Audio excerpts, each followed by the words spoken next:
Hey guys, Rob here with orangefz09.com. There's my beast in the garage. Yeah, so today we're going to talk a little bit, in fact, a very little bit, because it doesn't take much. We're going to talk a little bit about adjusting your throttle. Everybody, when they first get their new FZ, myself included, one of the first complaints, the ones you read about with the editors online, is the snappy throttle response, the jerkiness when you first turn the throttle. And every bike's different. They got their, every bike's got their quims, they got their little issues. And really, it's not too bad, but you do notice it. Myself, I noticed it most in standard mode, worse than A mode. But, hey, that's how it works. So here's something I did to fix it. Right now, you notice right now, I really got no play in my throttle. But when I first had it, it had about this much free play.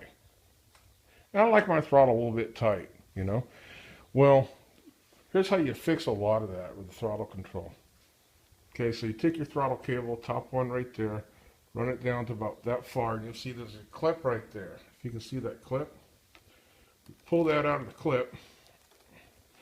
Well, gee, it's really easy when I was on a phone camera in my hand. There you go. You see that rubber boot right there? I'm going to pull that rubber boot back. Hey, what do you know? You get an adjuster nut. Get an adjuster nut right there, and you can twist that back. And right there, you can turn the big adjuster knob.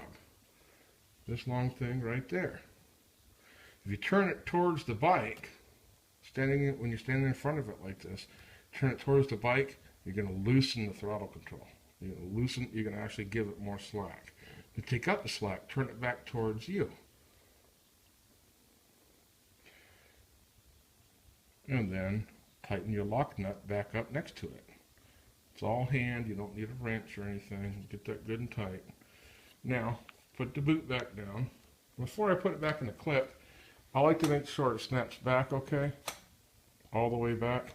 And then I turn my forks a little bit. I'm going to turn my forks and make sure it snaps back with the forks turned.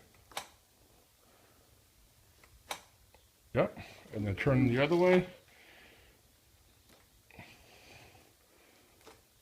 See that? It's snapping back, but not quite as tight as I'd like it to be. So I'm going to go ahead and pull that boot back up, open the lock nut,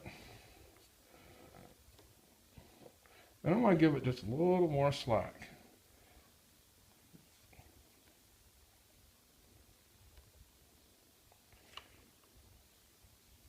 Again, back towards the bike, that way, gives it slack. Tighten that lock nut back up. Turn my handlebars.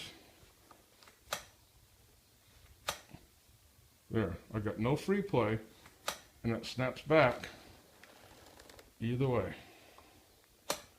So that's a pretty basic explanation on how to do that. Again, make sure your lock nut's good and tight. Put the boot back over it to keep moisture and sand and dirt and crap out. And snap it back in the clip. And there you go, man. I'm in business. Now look, I promise you, you do this, and you're going to find you have less jerkiness, less of a snappy throttle, and your bike's going to just stay in good shape. Just knocked my grandson's bike over. Bicycle. And that should fix your snappy throttle. Sorry for the unprofessional iPhone. This is just a quick mock-up on how to do what you need to do to help get rid of that snappy throttle. When you get a moment, come visit orangefz09.com. That's my message board for owners of Orange FZ-09s. It's a new bike, new model, so there's only so many of us out there. We're going to do some fun things on that website. The more people that join, the more fun we're going to have. Peace!